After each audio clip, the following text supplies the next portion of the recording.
I saw this story. You'll remember we're just talking about the extradition thingy with Bushiri and whatnot. And I remembered about a week ago or so, there was a podcast that actually hosted a man who was talking about his meeting with Rosemary.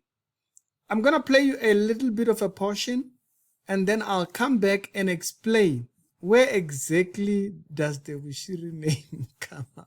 Bahambe umtshana ifika imoto isithatheke sambe-ke seClipton Park esontweni la phela sifike esontweni singeneke kuyanika kanani imali hey yabona uma kuthiwa wathatha le nto-ke uyeke umuntu wathatha leya nto leyo hey uyabona imfumfu manje into esayibanga ngifake incweba njalo incweba ayifuneki lapho bathi kanje abantu bahambe bawe phansi baqhashana uthema izakhe ngavela ngabaleka ngome emnyango ngaphandle kwasuka yena le ntombi lena le esingithandana yazothi yena inkinga yakho wena ikhuluma ngespain uthatha bawo ikini wena ngathi mina hayi uma sesengengilunge mina lapha hey ubhizi nami kuyasodwa ngabe ubhizi ukuthi angingene shothi kwafanele ngiphephethwe wayiphatha into yokuthenga we baba hey wanginika imali wathi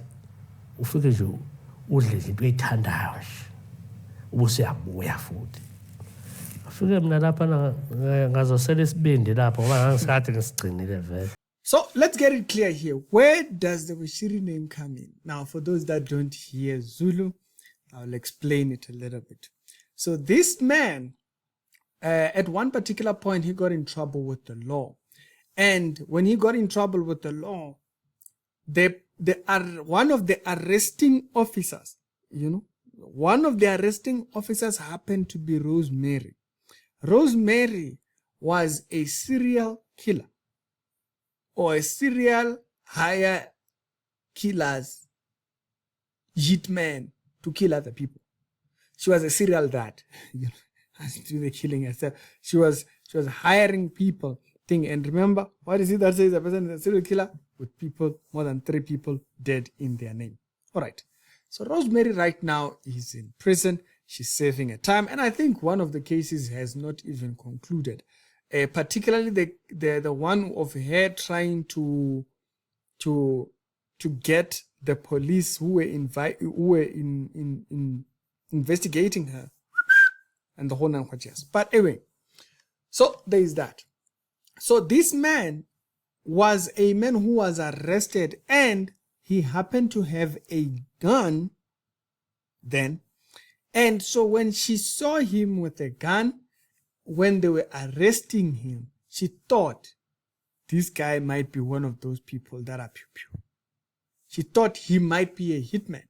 And so when she thought he might be a hitman, that's how she then went on to try and hire this guy to kill her sister. I think it's a sister. I think it's a sister. And her little family. Okay? By little, I mean kids. Okay? So it was a very wild thing. She goes to explain to her, like, she didn't even understand, like, how ruthless do you have to be that level? These people, they were just poor, average people. And he says, when she came to him, he tried to kind of like deflect it, but then he thought, this person is serious. And so he took it on just so that he could go and report it, because he was not a killer. The man says, I was not a killer. I was just at that point with a gun and whatnots and all that. And so that's how they met. That's how the two of them met, is that he happened to be a person who had a gun at that point. He's such a storyteller. You'll tell yourself you're going to watch 5 minutes of his interview. You'll end up watching like the whole thing. The man is a storyteller, like a proper storyteller.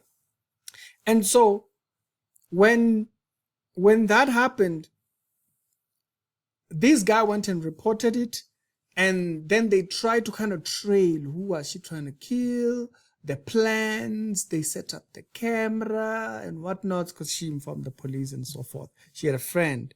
The guy had a friend who then took it on, and then they investigated this lady, and then And as a matter of fact, oh yeah, I think I remember another one.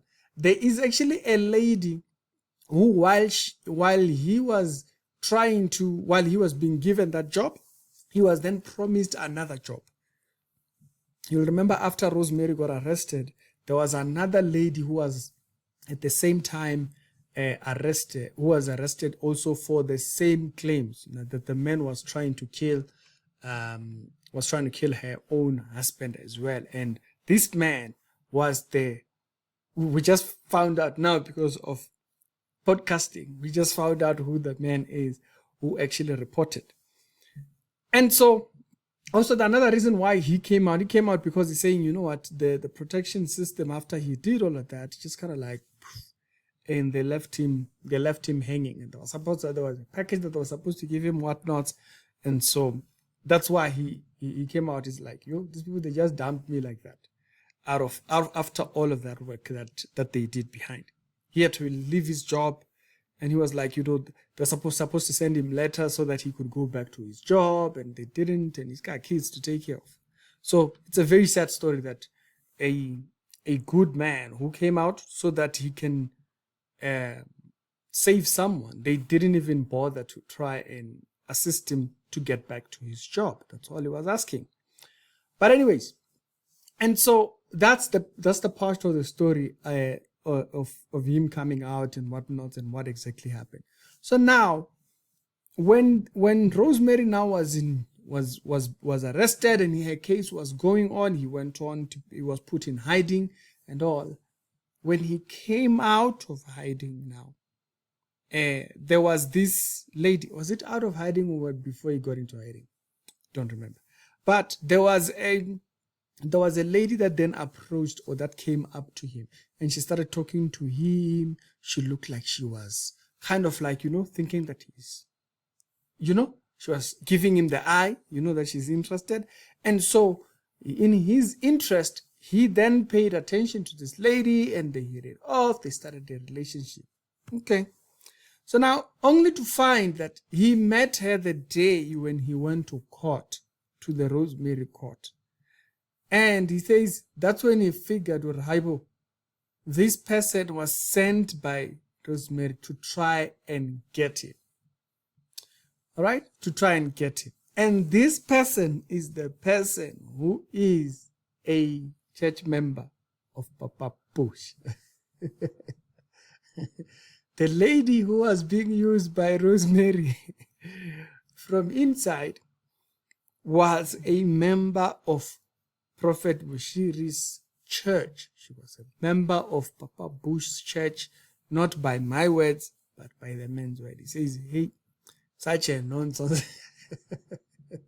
Like the way he speaks about it, it's very funny.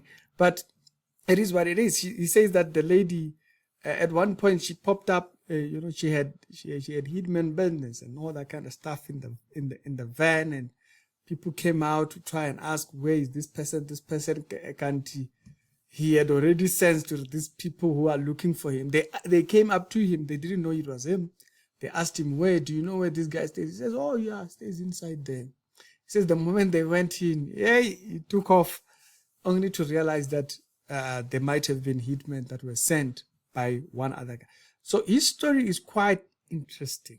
It's very interesting. Like I said, he's such a storyteller. He breaks stories down in a way.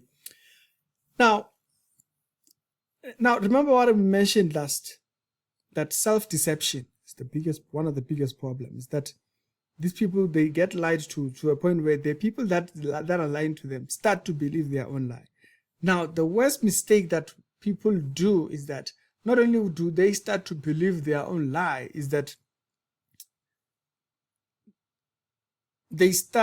those who are crooked start to believe that's how life in general should be. Which is what I see in this story. This is what I see in the story, is that because this person was going to a dodgy church, this person was in a dodgy person's church, they started to think, or they started to justify wrong behavior as right. Because why? There is a whole culture of being twisted over there. it affects you. It affects what you believe once you are in an environment like that. Otherwise, what is this lady? Now, she's willing to start relationships with people, real relationships with people, just so that she can do a job for a thingy.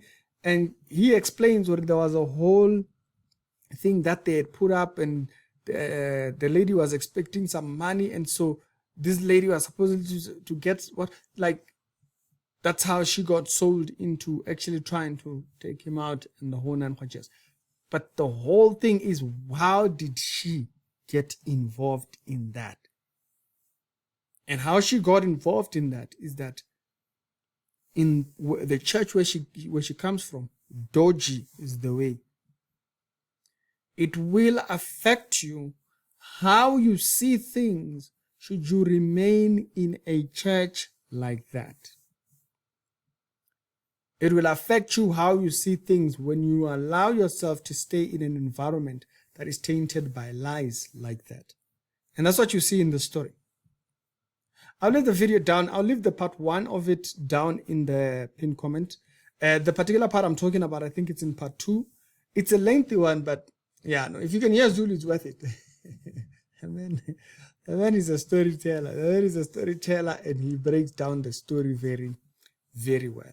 And so do not find yourself in a place where you know, we're saying this is a lie. And then when you are continuing to twist things. So I just remembered it now that this is one of those stories that I saw and I just stashed it. And I'm like, hey, there's that story. What is that?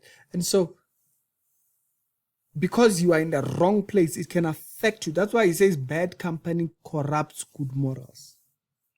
A person who might have been well-intentioned, you know, by the account of the man, the woman should be okay in life. But, you know, you can allow corrupt behavior because you're in the wrong place.